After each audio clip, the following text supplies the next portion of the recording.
السلام علیکم ورحمۃ اللہ وبرکاتہ۔ آج ہم پڑھیں گے قاعدے کے سبق میں تختی نمبر 10 جو ہم نے ابھی تک کی حروف تہجی سے لے کر جو ہم نے جتنی بھی تختیاں پڑھی ہیں، حرکات، مرکبات، حرکات، حروف مدہ، کھڑی حرکات، حروف لین، اس تختی میں تختی نمبر 10 میں ان سب کا نچوڑ ہے۔ تو آج ہم ان سب جتنی بھی ہم نے تختیاں پڑھی ہیں، اس سب کو ملا کر جو ایک تختی بنی ہے وہ ہے تختی نمبر 10، یعنی کہ اس میں کھڑی حرکات بھی ہوگی، حرکات بھی ہوگی، تنوین بھی ہوگی، زبر زیر وہ حروف مدہ بھی ہوں گے، حروف لین بھی ہوں گے، اور جو متشابہ الفاظ ہیں ان کی آوازوں میں مطلب جو ان کی آوازوں کا جو ساؤنڈ ہے، جو ان کی آوازوں میں فرق ہے، وہ بھی ساتھ ساتھ پڑھتے ہوئے چلیں گے۔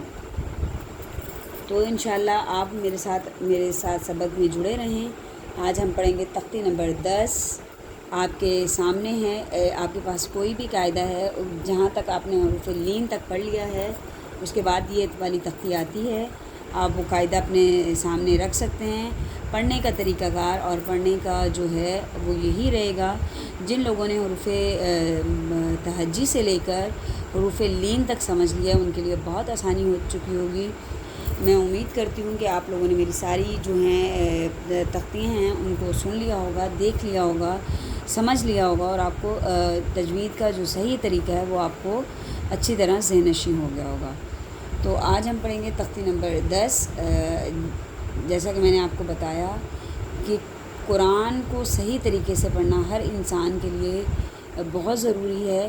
اللہ تعالیٰ کا فرمان ہے کہ قرآن کو ورتل القرآن ترتیلا، سورۃ المزمل میں ہے کہ ورتل القرآن ترتیلا، اور قرآن کو خوب ٹھہر ٹھہر کر پڑھو۔ تو جب ہم قرآن کو اس کی ادائیگی سے، جہاں حروف مدہ ہے اس کو کھینچیں گے، کھڑی حرکات کو کھینچیں گے، حروف لین کو ان کے مطابق پڑھیں گے، جو بھی اس میں ہے ادائیگی کا جو طریقہ ہے، جب ہم اس کو ساروں کو اپنائیں گے تو پھر ہم آٹومیٹکلی قرآن کو مطلب اس کی صحیح ادائیگی سے ورتل القرآن ترتیلا، مطلب ہم قرآن کو خوب ٹھہر ٹھہر کر پڑھنے سے مراد ہے کہ اس کو جو اس کی پڑھنے کا حق ہے، اس کی جو تجوید کا حق ہے، اس طرح ہم اس کو اس مقام تک پہنچ جائیں گے کہ ورتل القرآن ترتیلا۔ اسی طرح آپ سے کی حدیث مبارکہ کا مفہوم ہے کہ تم میں سے بہترین ہیں وہ لوگ جو قرآن پڑھتے اور پڑھاتے ہیں۔ تو آپ میرے ساتھ جڑے رہیں، میرے قرآن کا وزٹ کریں، آؤ قرآن کے ساتھ جڑیں، تو انشاءاللہ آپ ان بہترین لوگوں کی صفات میں شامل ہو جائیں گے جن کے بارے میں آپ صلی اللہ علیہ وسلم کی حدیث مبارکہ کا مفہوم ہے کہ تم میں سے بہتر ہیں وہ لوگ جو قرآن کو پڑھتے اور پڑھاتے ہیں۔ تو انشاءاللہ پہلے آپ خود اپنی قرآن کی ادائیگی صحیح کریں، اس کے بعد آپ اسی طریقہ کار سے اپنی اولاد کو، اپنی نسلوں کو، اپنے بچوں کو لے کر بیٹھیں۔ جس طرح ہم زندگی کی کامیابی کا دار و مدار سمجھتے ہیں کہ بچے اسکول بھی جائیں، ٹیوشن بھی جائیں، گھر میں بھی ہم لے کے بیٹھتے ہیں، اسی طرح ہماری آخرت کی کامیابی کا دار و مدار اسی میں ہے کہ ہم اپنے بچوں کو قرآن کے ساتھ بھی خود بیٹھیں، ان کو خود سنیں، خود سمجھیں، ان کو سمجھانے کا، ان کو پڑھنے کا طریقہ بتائیں۔ پہلے آپ انشاءاللہ خود پڑھیں میرے ساتھ مل کر، پھر انشاءاللہ اپنے بچوں کو پڑھائیں، تو یہ آپ کے لیے ذریعہ نجات ہوگا۔ ہم اپنے سبق کا آغاز بہت خوبصورت دعا کے ساتھ کرتے ہیں۔ اللہم انی اسألک علما نافعا وعملا متقبلا ورزقا طیبا۔ اے اللہ، میں سوال کرتی ہوں آپ سے اس علم کا جو نفع دے، اس عمل کا جو آپ کی بارگاہ میں قبول ہو، اور اس رزق کا سوال کرتی ہوں جو پاک اور طیب ہو۔ سبق ہمارا شروع ہوگا یہاں سے، اعوذ باللہ من الشیطان الرجیم، بسم اللہ الرحمن الرحیم۔ کھڑی حرکات کو اس کے مطابق پڑھیں گے، حروف مدہ کو اس کے مطابق پڑھیں گے۔ تو کھڑی حرکات اور حروف مدہ دونوں ایک دوسرے کے قائم مقام ہوتی ہے، دونوں کو ایک ہی لیول ہوتا ہے۔ کھڑی حرکات کو بھی ایک الف مقدار کھینچتے ہیں اور حروف مدہ کو بھی ایک الف مقدار کھینچتے ہیں۔